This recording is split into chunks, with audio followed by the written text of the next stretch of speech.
on to brighter matters. Which race should we do Newbury in chronological order? Blimey, Newbury looks tough, lads, doesn't it? Have you had a look? Yeah, I mean, you think Air was hard and it's going to be easier because all them big fields are off. But I mean, it is really, really tough. Both Newbury and Newmarket. Yeah, absolutely. So hopefully, lads, you've had a good old study up. We'll start with them with the 2:15 at Newbury. It's the Dubai Duty Free Legacy Cup Stakes, Group 3, and there's a lot of old favourites in there. Frank, give us a nice big show of Paddy Power prices. Yeah, we've joint favourites. Desert Encounter and Second Step are both 7-2. Secret Number, Fabricate, Scarlet Dragons 7-1. Across the Stars 8-1. Dilmouth 10-1, and we're 14-1 bar. Okay, DJ, let's start with you. What's your view on this race? I think Second Step is very solid, Bruce. I think this season has been a real kind of productive one for him. He's ran in all them type of listed Group 3 races, and I suppose the run at Goodwood behind Poet's Word looks particularly good now. I know Scarlet Dragon wasn't far behind that day, but like Poet's Word was like very unlucky, I suppose you could say, but it ran a cracker in the Irish Champion Stakes. And I just think when you go through Second Step's form, it seems to be any ground, any trip in or around 1.5 miles, and any track. Like, he's very, very versatile. I think Jamie Spencer's riding quite well at the minute, and yeah, like, you can make cases to so many of these. I'm sure we've all backed numerous times before. You can make cases for plenty of them. But I think Second Step is the most solid. He's going to give his run, and he's very consistent. And I'd be shocked if he wasn't fighting out to finish. Like, he's 4-1. He's probably a decent enough price each way. David, when you say that Jamie Spencer's riding well at the minute, do jockeys ride well and badly? I mean, don't they just sit on there and do their thing? I'm a big believer in confidence. Big believer. Like, I seen him on Equimoo during the week, and So Sleek won at Yarmouth during the week, and it was an un-Jamie Spencer ride. Like, if I say to you what's Jamie Spencer like, you say he's a hold-up jockey, he gets cover, he arrives late, but on So Sleek he was brilliant. I don't think many others would have won on So Sleek. I think he's riding at the top of his game at the minute. Kills, can you have jockey form? Yeah, I can. It's definitely a confidence issue, isn't it? I mean, I think when jockeys are going for a bad run, they tend to, you tend to go out not in the right frame of mind, don't you? I mean, we're all like that a little bit, aren't we? You know. I mean, well, I have been lately anyway. Tipping-wise. Who's going to win this then, Kills? Are you confident? Are you in form? I can't say I was confident. I was confident last week, and everything just ran terrible. So now I'm not in form. But we shall see. I mean, I can see where Dave's coming from with Second Step, but I think Scarlet Dragons twice the price. Was only a neck behind him when Poet's Word when they were second and third to Poet's Word. He's since been second to Chemical Charge. He's rated 114. Only got beaten ahead that day, and he's an improver. And he was improving last autumn as well. He's raced 3 times at Newbury. He's won 2. He was only just beaten in a big handicap on this day last year. And he just keeps on bringing out a little bit more. I think the 1 mile 3 furlong might suit him down to the ground, and I think it's a fair each way bet. Who'd you like, Frank? I'm with Paul here. I thought Scarlet Dragon represents a bit of value. He's as big as 8s out there, for the same reasons. Like the run of Kempton, he was only nabbed late. He ran really well. He didn't stay in the Ebor, I don't think, and he's only a neck to find with Second Step. On their Goodwood run behind Poet's Word. I think 8-1's a cracking each, I bet. And the other thing about it is he's run 3 times at Newbury, and he's been touched off in second once and won the other twice, so he clearly likes the track. Okay, Kills, by the way, have you looked at the weather? What are we expecting at Newbury going-wise? I don't think it's going to get any softer, no. I mean, I think basically down south it's going to be reasonably dry, isn't it? So just about perfect, should we say? 250 then, the Dubai Duty Free Mill Reef Stakes, traditionally one of the big 2-year-old races of the year. Of course, Harry Angel won it recently. What's the latest betting here? Another wide open contest, Frank. Yeah, Invincible Armies 5-2, Engines at 7-2, James Garfield 4-1, Nebo 6-1, Lansky 7-1, and we're 12s bar. I wonder if any of you will agree with me that the Admiral James Garfield cannot be out the 3 here. Frank Hickey, you go first. That's exactly what I was going to say. James Garfield obviously has been one on my radar all year since that debut at Leicester when he was missed the break brutally bad and finished third. He was slightly unfortunate in the Windsor Castle as well. And even the last day in the Acombe Stakes, he travelled like the best horse in the race. Just, I think he got outstayed by one. Still can't believe he didn't win, can you? It's just something. I watched it back only this morning, and you're convinced he's hung on, but he hasn't. But like the drop to 6, I think it won't inconvenience him. Even if you look at the Goodwood run, he's behind Expert Eye. Mildenberger's won a listed race. Like Sea Henge was behind him. Like that race could be really hot. And like he's 4-1 with us. I just think you can back him each way. Do you think sometimes with these 2-year-olds, Frank, that when they've got a few runs under the belt and a full rack of form figures, which he almost says that they almost become a little bit less fashionable, and that people are always expecting an improved to come that's past. it. Like, I know there's no real one here, bar maybe the Dascombe one with that kind of profile. But, you get these horses that win a maiden and they go off a stupid price, like a short price, based on winning that, because they're full of potential. No one knows what they are. While you look at James Garfield and you go, oh look, he's been beaten in a Group 2 and a Group 3 the last twice, and he's only so like. But I think he's very solid. I don't think there's that much between him and Invincible Army. Invincible Army's 5-2, and he's 4-1. I think that's enough for me to fall down the side of James Garfield. Nebo would be interesting if the ground got a bit softer, but I think he really wants a bit of dig to be at his best. And other than that, yeah. I think James Garfield's got a great chance. What do you reckon, DJ? I am convinced that Lansky will reverse that form with James Garfield. Now, he has obviously almost 4 lengths to make up, but I watched that race back this morning, and Lansky, like Jared Mossay rode him, and I was watching the race, and you're kind of going, this is not going to plan at all. Bit slowly away. Green just looked to be still learning, finding his feet. He looked like as we'd say in Ireland, a big awkward whore. And I thought he did remarkably well to finish as close as he did. And your initial reaction afterwards is that he needs to step up to a mile, because visually it looked that way because he was out of his ground early. And even in the analysis in the Race and Post, it says, he's going to be seen to better effect over a mile. I'm not so sure. I thought he made up his ground from maybe the 4-pole to the 2-pole at York that day. And again, straight after the race, I said, I cannot wait to back Lansky next time. And I was hoping that he would go for this race. And even the maiden that he ran in at Windsor, Jupiter, who was second that day, came out and ran well since in a good maiden at Linkfield behind Society Power. And Ujalala, who was third, has won a handicap since as well. It probably was a decent maiden for Windsor, I thought, and he did well to win it that day. I think he's a good horse, and I think he'll reverse that form with James Garfield. He's 7-1, and I think each way, again, in a race where you can make cases for plenty of them, I thought 7-1 was very fair. Kills? I think this is wide open, but I don't see what's wrong with Engerzat, to be honest. Absolutely thrashed a horse called Tip to Win last time, 2 lengths. Assessor's put him up to 103, which gives him £6 to farm with Invincible Army on official figures. But Tip to Win came out and won a Doncaster last week and has gone up to 107, and Engerzat really thrashed it. So I think if he's going forwards, and it's 6 furlong form as well. The ones we've mentioned, the 7 furlong, they got to prove themselves dropping back in trip. So I'll go with Engerzat.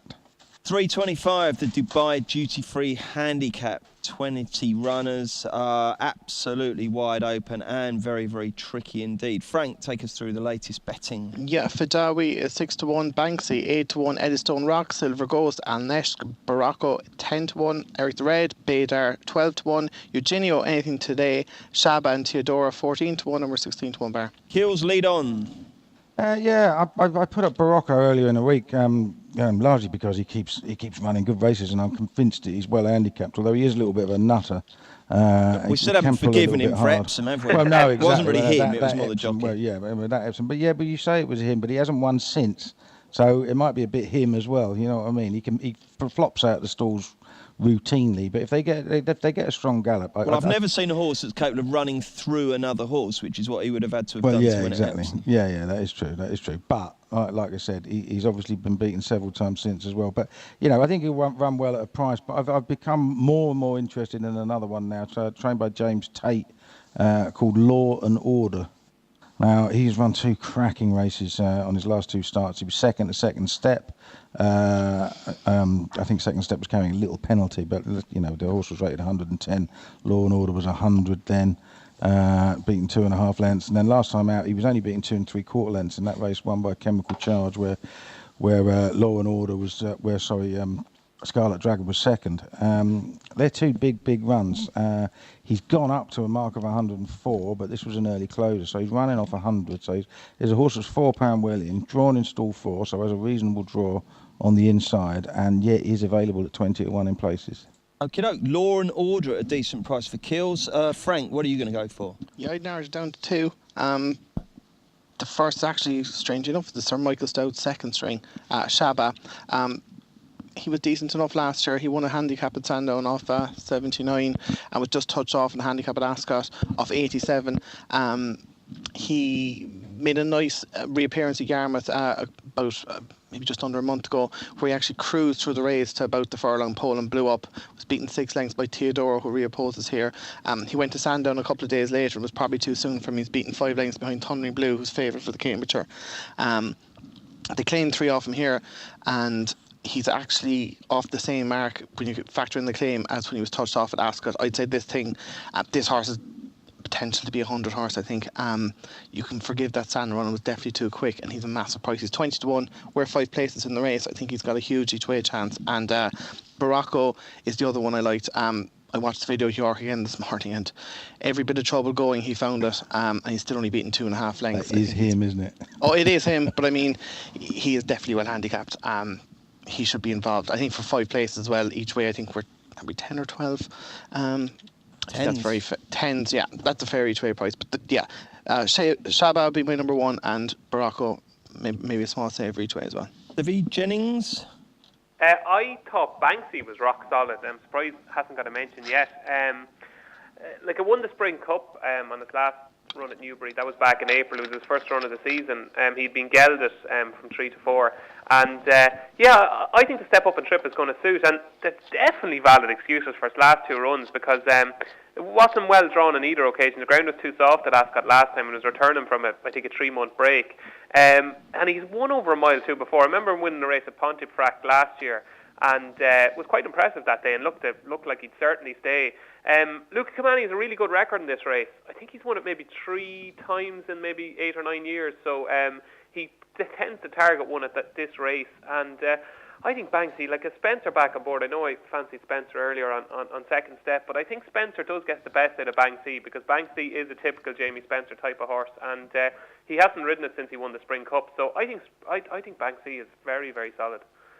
Right, let's do the concluding race at Newbury. It's the 4 o'clock. It's the Dubai International Airport World Trophy Stakes. It's a Group 3, but it's kind of like a handicap, really. There's 17 runners. It's wide open, and it's very, very tricky. Really fascinating race, this. And Frank, how do you Paddy Power bet?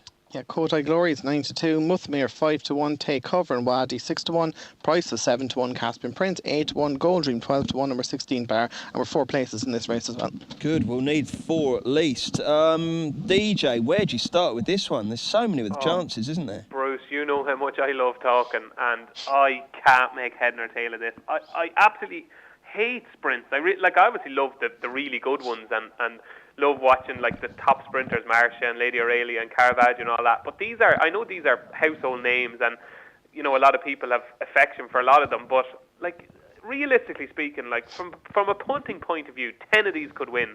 So look, go on to Paul. Okay, I think you're slightly I was just pushing about it. to go down the road and have a pint as well. Well, yeah, I know. Yeah. When he said, you know how much I like talking, but I think you might be. Much as I love Kotai Glory, calling him a household name, I'm not sure my mum's heard of him. But anyway, I take your point. Paul, have you got a strong view here? Well, the only thing I say is that there's got to be a massive pace burn up here, isn't it? We've got Take Cover, we've got Caspian Prince, we've got Thesme. If Thesme is lightning fast over 4 furlongs, and she's 33 to 1. It wouldn't surprise me if she ran much better than those odds suggest. But you given the amount of paces in here, you've got to think that something's going to come from behind. I'm quite interested in the Irish horse. I don't know anything about trainer DJ Bunyan, but Hit the Bid is an improving horse at the right time. Yeah. What's his name? Darren Bunyan. Darren. Oh, it's an English name, isn't it? Darren, like Darren Day. Yeah. Darren Bunyan. Yeah. Well, anyway, I don't. Tell us something about Darren Bunyan, DJ. I could tell you something, but well, I'm not sure if I can say this. Okay, but, Keels, carry on. Okay. Yeah, I mean, he's just a horse that's been improving. He won a listed race at Cork in June. He was second in a big handicap of 9 stone 8 at the Cairo afterwards. He's a hold-up horse. He was 4 to Caspian Prince when last seen in July, which is obviously gives him a fair amount of fine. But that's a 6-runner race. I think getting a bit of cover in a massive field, and given how competitive the race is, I want to back something at a decent price. And he's about 16 to 1, I think. Okay, while Frank gives us his view, DJ, text me your thing about Darren Bunyan and I'll decide. No, it's nothing bad at all. I actually can tell you. And you know Miriam Doran that works with us here? She used to be engaged to him. All right, so, that's fair enough, yeah. But he's actually happily married since. He's a really, really nice guy. He's one of these guys, when you ring him up on the phone to talk to him, you could, and you know I love talking. You could actually talk to him all day. He's really nice guy, and Hit the Bid. He loved Hit the Bid from day one. I think they brought off a gamble with this horse. I think on its debut at. It ran on its debut at Leopardstown. It was beaten actually by Lundy, but it went off 4-1. I think it was 40-1 in the morning. So I think it was back from 40s down to 4-1, and it was beaten. But it's obviously turned out to be a pretty good horse. Righty ho, Frank. Who do you like in the 4 o'clock? Yeah, I'd agree with Paul on the fact that there should be plenty of pace on here. Tesme's drawn 9, Takeover's drawn 10, Caston Prince in 13. They all like to go hell for leather from the front. So I thought anything drawn in around it might get a bit of a toe into the race. And one, I know I'm going for a bit of an oldie here, but Gold Dream, whenever he gets fast ground, at the moment the ground is good to firm in places with no rain forecast, he's always run really well, to be fair to him. You only have to go back to the May when he was beaten a length and a quarter behind Marsha in the Palace House Stakes, and he was beaten half lane by Priceless in the Temple Stakes. Now he's been a bit disappointing since, but he was third in the Coral Charge, I think, at Sandown behind Batash.